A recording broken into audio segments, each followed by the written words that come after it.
Good morning students. बच्चों, आज हम अपनी क्लास 9th में गणित विषय में करेंगे वर्कशीट नंबर 10 और आज हम करेंगे गुणनखंडन यानी फैक्टराइजेशन। तो फैक्टराइजेशन इम्पॉर्टेंट टॉपिक है 9th में। तो इसमें एक चर के द्विघात बहुपद का गुणनखंड करना हम सीखेंगे। ठीक है, तो इसमें पहला प्रश्न है x² + 5x + 6 के गुणनखंड ज्ञात कीजिए। तो इस तरह के प्रश्न आज हम हल करना सीखेंगे। तो इसमें सबसे पहले हम क्या करते हैं, a, b और c का मान निकालेंगे। तो a, b और c होता क्या है, x² का जो गुणांक होता है उसे हम a से दिखाते हैं। हम यहाँ x² की गुणा में कुछ नहीं है और जब वहाँ कुछ नहीं होता तो हम 1 लेते हैं, तो वो होता है a। तो a बराबर है यहाँ 1। एक होता है b होता है x का गुणांक। तो b x का गुणांक है यहाँ 5, तो b का मान कितना होगा इसमें 5। और c होता है अचर पद, तो c का मान है 6। विद साइन हम लेते हैं। a, b और c निकालने के बाद हम क्या करेंगे, a और c की गुणा कर लेंगे। a और c की गुणा जब a c निकालेंगे तो हम थोड़ी देर के लिए साइंस को इग्नोर कर देंगे कि इनके चिन्ह क्या हैं। तो a गुणा 6, a गुणा c, 1 गुणा 6 यानी 6 एकम 6। अब इस तरह से गुणनफल जो आया है इसको हमें 2 भागों में बांटना है, यानी इसके गुणनखंड करने हैं। ठीक है, जितने भी हो सकते हैं। और उन गुणनखंडों को प्लस या माइनस करने पे हमें b का मान मिलना चाहिए। ठीक है, तो पहले 2 से शुरू करते हैं। 2 में कितने की गुणा करें कि 6 मिल जाए, 2 तिया 6, 2 और 3 5, तो हमें यहीं से मिल गया। तो इसमें हम क्या करेंगे, बहुपद लिखेंगे अपना x² + 5x और +6 बराबर। अब इसमें x² ऐसे के ऐसे ही लिख लेंगे। ये जो 5x है प्लस का 5x है, तो इसको हम 2 भागों में तोड़ देंगे, 2x और +3x। ठीक है, तो ये आ जाएगा 2x और +3x। जब हम इसको प्लस करेंगे तो हमारा उतना ही आएगा, यानी x के पद को हमें स्प्लिट कर देना है, तोड़ देना है। और उस तोड़ने का जो प्रोसेस है वो मैंने आपको बता दिया है। तो इसमें +6, तो हमारे पास 3 पद थे इस द्विघात बहुपद में।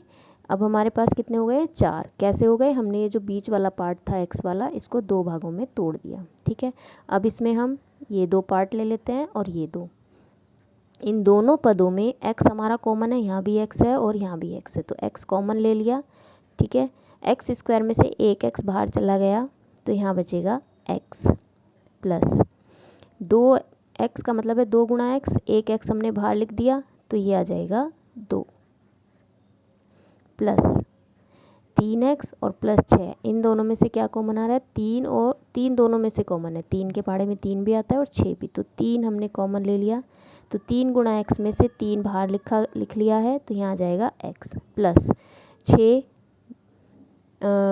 में से 3 बाहर ले लेंगे, तो उसका मतलब होता है कि 6 को 3 से भाग कर दो, जो भागफल बचे आएगा वो यहाँ लिखा जाता है। ठीक है, अच्छा, अब इसमें से अगर हम देखें तो x + 2 यहाँ पे भी है और x + 2 यहाँ भी है, तो इस x + 2 को मैं पहले लिख लेती हूँ एक जगह। ठीक है, अब दूसरा ब्रैकेट लेंगे। यहाँ पे बचा है x और यहाँ बचा है +3। तो देखो इसके गुणनखंड ज्ञात करवा रहा था, तो देखो ये हमारे गुणनखंड कितने आ गए, x² + 5x + 6 के गुणनखंड है x + 2 इंटू x + 3। जब हम इन दोनों की गुणा करेंगे तो हमें वापस यही मिल जाएगा। तो ये हमने इस द्विघात बहुपद के गुणनखंड किए। तो आज मैं यही वाले सारे प्रश्न आपको अच्छे से सॉल्व करके बताऊंगी, तो इन सभी की आपको प्रैक्टिस करनी है। अब आते हैं दूसरे प्रश्न पर।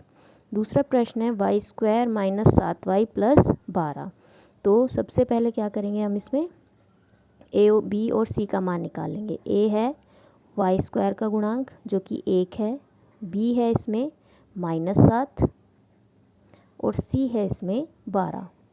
ठीक, ac ज्ञात करते हैं, 1 गुणा 12, तो 1 गुणा 12 यानी 12। अब 12 के ऐसे फैक्टर हमें करने हैं कि हमें 7 मिल जाए। माइनस को थोड़ी देर के लिए इग्नोर कर देंगे, 7 लेना है, तो इसके पहले हम 2 से शुरू करते हैं। तो 2 गुणा 6, 2 × 6 = 12 होते हैं, 3 × 4 = 12, 3। अब 3 और 4 7 होते हैं, ये रहा हमारे 7। तो 7 को हम इन दो में पार्ट में तोड़ सकते हैं। तो हम क्या करेंगे इसमें, वाई स्क्वायर सबसे पहले अपना बहुपद लिखेंगे बराबर वाई स्क्वायर। अब माइनस के साथ वाई कब आएगा, इसको दो भागों में तोड़ना है, तो माइनस के 3 और माइनस के 4, माइनस के 3 वाई और माइनस के 4 वाई। तो माइनस के 3 वाई और माइनस के 4 वाई। साइन का ध्यान रखना है आपने, माइनस के साथ वाई कब मिलेगा, जब दोनों माइनस के होंगे, ठीक है। और फिर प्लस का 12। देखो 3 पद थे यहाँ पे और हमने क्या कर दिए, 4 पद इसके कर दिए, बीच वाले पद को 2 पदों में तोड़ दिया, ठीक है। अब इसमें ये 2 पद और ये 2 पद, ठीक है। अब इसमें एक चीज़ मैं बताती हूँ, वाई स्क्वायर का मतलब क्या है। वाई स्क्वायर का मतलब है वाई गुणा वाई माइनस 3 वाई का मतलब क्या होता है, 3 गुणा वाई माइनस 4 वाई, इसका मतलब क्या है 4 गुणा वाई प्लस 12 को अगर मैं लिखूँ तो ये लिख सकती हूँ 4 तिया 12, ठीक है। तो कॉमन लेने का मतलब क्या होता है, कॉमन लेने का मतलब होता है इन दोनों पदों में से और इन दोनों पदों में से, इसमें से क्या कॉमन आ रहा है, देखो वाई वाई, तो हम अगर वाई कॉमन ले लेंगे बाहर, वाई बाहर ले लिया तो एक वाई तो यहाँ बचा और माइनस का 3, ये एक्स नहीं है, गुणा का निशान है ये, ठीक। अब इन दोनों में से क्या कॉमन आ रहा है, इसमें से हम कॉमन ले लेंगे माइनस के 4, देखो दोनों पदों में आ रहा है तो माइनस के 4। जब माइनस का 4 यहाँ ले लिया तो यहाँ बचा वाई प्लस, हमें पता है कब मिलता है हमें गुणा में, जब माइनस की गुणा होती है माइनस में, तो एक माइनस बाहर चला गया तो यहाँ माइनस आएगा और ये आ जाएगा 3। अब देखो y माइनस 3 और y माइनस 3 एक जैसे बच गए ना, ये गुणा का निशान है, तो y माइनस 3 इंटू दूसरे पद में क्या लिखोगे, y माइनस 4, ठीक है। तो हमारा जो गुणनखंड आया वो क्या आ गया, Y square minus 7y plus 12 का जो गुणनखंड है हमने किया वो आ गया y minus 3 into y minus 4, ठीक। तो इस तरह से ये प्रश्न हमने कर लिया। अब नेक्स्ट पे आते हैं, Z square minus 4z minus 12 के गुणनखंड ज्ञात कीजिए। तो सबसे पहले वही ए होगा जेड स्क्वायर का गुणांक जो कि 1 है, बी क्या होगा z का गुणांक जो कि -4 है, सी अचर पद जो कि -12 है। तो सबसे पहले हम ए सी निकालते हैं। तो मैंने आपको बताया यहाँ पे हम थोड़ी देर के लिए साइन को इग्नोर करेंगे, तो 1 गुणा 12 तो 12। अब फिर से 12 के फैक्टर करते हैं, तो 2 गुणा 6, 2 छिक्का 12, 2 से ही शुरू करेंगे पहले। तो हमें यहीं से मिल रहा है 2 में 6 को प्लस करोगे तो 8 मिलेगा, लेकिन माइनस करोगे तो 4 मिल जाएगा, तो हमें मिल गया। तो हम यही वाले इसमें गुणनखंड लेंगे, ठीक है। तो हम क्या लिखेंगे अपना फैक्टर, अपना 4z माइनस 12 बराबर z स्क्वायर। अब यहाँ ध्यान रखना है आपने, माइनस का 4z आपको मिल रहा है, माइनस के 4z कब मिलेगा, 2 और 6 की हेल्प से लेना है हमें, जब हमारे पास माइनस का 6z होगा और प्लस का 2z होगा, है ना। घटेंगे तो घटने के बाद बड़े वाला साइन आता है ना, तो माइनस के 4z, ठीक है। तो ये पॉइंट पे आपने ध्यान रखना है, और माइनस का 12 ऐसे के ऐसे ही, ठीक। फिर से इसमें वही है, ये 2 पद ले लेते हैं, ये 2 पद ले लेते हैं, वो मैंने आपको बता ही दिया इसका मतलब क्या होता है ऊपर खोल के। तो इन दोनों में से z कॉमन आ रहा है, तो देखो z कॉमन आ गया तो यहाँ एक z बच गया और यहाँ आ गया 6।